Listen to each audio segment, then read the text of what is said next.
Welcome to Wealth Coffee Chats, folks, for your daily live updates. Get the most out of today's episode by participating in the chat. Make sure you ask some questions, be part of the conversation, have a bit of fun, grab a coffee or a tea, take some notes, and get ready to start your day, folks. Quick few housekeeping rules, though. No spamming, no advertising or self-promotion in the chat. That's not on. Be kind and respectful to everyone when participating. And most of all, have a good time. Real estate investing can be your biggest asset. It also can be your most expensive asset when it comes to getting it right or getting it wrong, folks. It can be time-consuming, stressful, and that's why here at Positive, we have what's called a 6-star team, a full-service team that provides integrated wealth and property investing solutions and services simply designed to help you progress towards your goal of passive income through your property portfolio, folks. Make sure you check out our other podcasts on the Positive Mentor Network. Not only is there Wealth Coffee Chats, there's the Urban Property Investor. Drops every Wednesday with straight talking investing strategies and lessons with Sam Saggers. Property Investor Tales. This is where our clients, you guys, share real life stories from property investing, hosted by some of our advisors and strategists. And that's done every fortnight, dropping every Monday. Wealth, Wine and Wisdom, folks, that debriefs the week that was in the world of finance and property, hosted by yours truly, Jason Witten and Andy Fenton on Fridays. Hey, good morning, folks.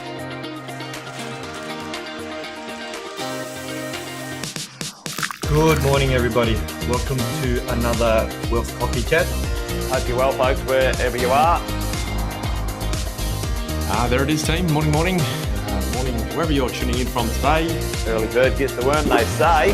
Here at Positive, we offer a 6-star team. It's a team that help you at every stage of your wealth creation journey.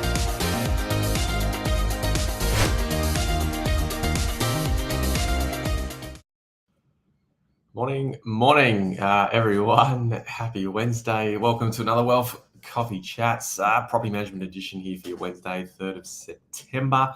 If you're wondering if maybe if I move that way, you can see I've done half a paint job. So let me know in the chat. I probably should get that finished. But morning to you guys, wherever you're tuning in from this morning. If you haven't met me before, my name is Cash Shosted. I represent the Property Management Group, part of your 6-star collective team. Here to talk all things about consolidating, holding property, certainly all things tenancy related. As you guys know, I always like to bring a story or two. So if you're tuning in from anywhere special this morning, give us a bit of a shout in the chat. Always good to see who's online.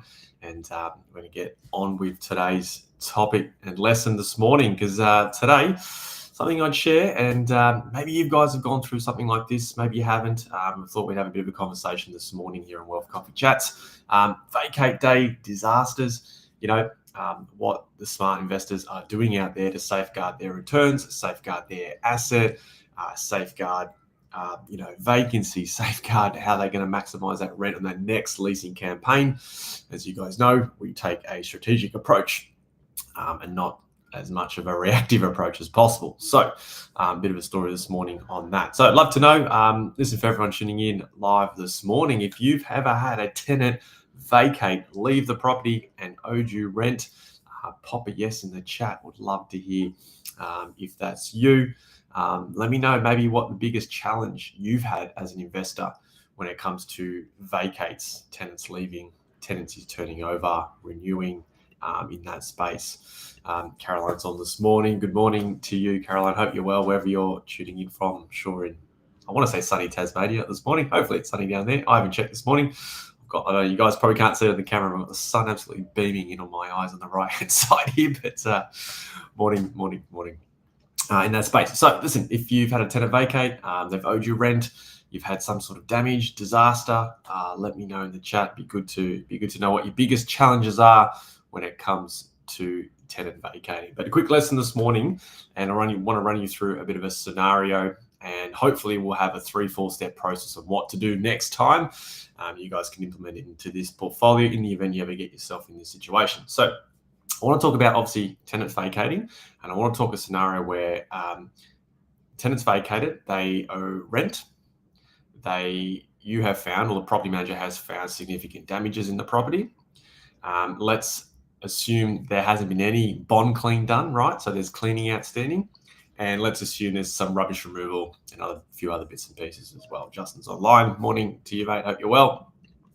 So let's just going to assume that scenario. Tenant's vacated. We've got arrears owing.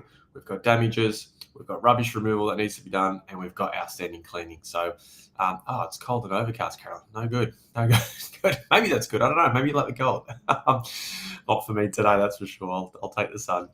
Bob's online as well, mate. Morning. Love the banner in the chat, guys. Keep it coming. Helps with today's conversation. So this is the scenario. We've got a few things outstanding. The client rings and says, hey, listen, I've seen the exit report. Looks a bit messy. Looks like there's a bit of stuff going on there. And perhaps what's outstanding is not going to be covered by the bond because it is exceeding the amount of bond held in trust. What do we do next? Now, what tends to happen, team, is between the property manager, who doesn't understand the process, and the owner, who is feeling quite stressed, quite frustrated, very concerned, not understanding what the next steps are when it comes to how do we solve this problem here, given the amount outstanding is more than the bond. Perhaps there's no buffers in place. What are we going to do, right? Bit of a situation. And sometimes, most cases, when this is not held to account, when the process isn't followed, when you're not getting on top of these things, what tends to happen is this situation drags on for months, for weeks, for months, and it goes on and on and on. And in the meantime of you trying to solve that problem, the property's not being re-advertised, the property's not being relet, we're not getting new tenants in, and essentially as the owner, you're not generating a dollar in that period, right? And so at the end of the day, the net figure is a -1 for you as the landlord, and for the property manager as well, if they haven't already realized it. So we've got this scenario. What do we do? Here's the four things. Here's the kind of the four frameworks and four processes, if you like, four phases in which would love for you guys to think about it like this. So the number one thing, when you've got a tenant vacating and there's significant things outstanding above and beyond the bond, what do we do? The first thing we need to do is, maybe you're self-managing, but if you've got a property manager, they need to get out there and do the exit condition report. Okay, if you don't already know, the exit condition report is a process where we go out there, we take the report that the agent has done at the beginning of the tenancy, we take notes, we take photos, we compare that to what it was, let's say 12 months ago when the tenant first moved into the property. We compare like for like, less wear and tear. That's going to be a clear document for you guys to ensure you have the evidence and the notes and the photos that go along with it to see what the condition of the property was like 12 months ago to where it is today. So that's step number one. Many property managers miss it. And when I say property managers need to go do this, we need to do it obviously with quality, with some depth, with some detail. It's not a 5-minute job. If your property manager's saying, listen, I was there for 2 hours, that's a good thing. If they said they were there for 5 minutes and there's all these outstanding things, red flag. So make a note of that. But you need the exit condition report as a starting block to identify what is going on at the property. So that's step number one. Get that done. Ask for a copy of that exit condition report if you're concerned in any way, shape, or form. Number two, we need to get quotes. We need to get tradespeople. Now, your property manager should have these guys on speed dial. Look, it's part of the challenge. I will say, obviously, with tradespeople is that they are busy. Sometimes they don't get to things as fast as we want them to get to. But obviously, once you can identify what you need, so in this case, we need a bond cleaner. We need someone to remove all the rubbish immediately. We need to get a quote, obviously, for the other damages around the property. In this scenario that I'm sharing with you, the value of all those items was about $9,000. Okay, so significant amount of money when you think about it, and certainly one we need to pay attention to at a great deal. So we're going to get some quotes. We're going to get an understanding how much this is actually going to cost to rectify, to get the property back up to a minimum standard so you can get the property back on the market. So you're looking at two angles. Yes, we want to try to work through the process of the situation with the damages and the rent owing. At the same time, we're going to get the property back on the market. We've got to get it relet, get that money flowing back in for you and get a new tenant. So there's two angles here we want to look at. Now, once you've done your exit condition report, you now have a document there to obviously stand up to, and obviously want to communicate that with the tenant. But let's assume in this scenario, the tenant is not responsive. They're not communicating with you, Bob. They're not communicating with you, Justin. They're not getting back to anyone, right? What do we do? Okay, continue to document, continue to email, continue to make those calls and text messages that your property manager should be doing. Keep the communication up despite them not being responsive. I'll tell you why that's important in a minute. Third thing we want to do, after we've got the quotes and we've got a bit of an idea what's going on, is we want to claim the bond in full. Okay, obviously we've identified that what's outstanding is above and beyond the bond. We're going to claim the bond in full. Now, depending on which state you are in, sometimes you need to provide the evidence. I think most states are going down that way. So again, we're not concerned because we've already done that. We've got an exit condition report, we've got photos and notes, and we've got the quotes from the licensed tradespeople, right? So I'm not concerned that I'm claiming $3,000 over here because I know it's a legitimate quote. I haven't made it up. Don't make prices up, team. We're not about that. But in this case, I'm not concerned because I've done the work. So we claim the bond. Now, obviously, there's a process. You might have to wait 14 days, 28 days, etc., etc. Let that go on in the background, but obviously get the claim.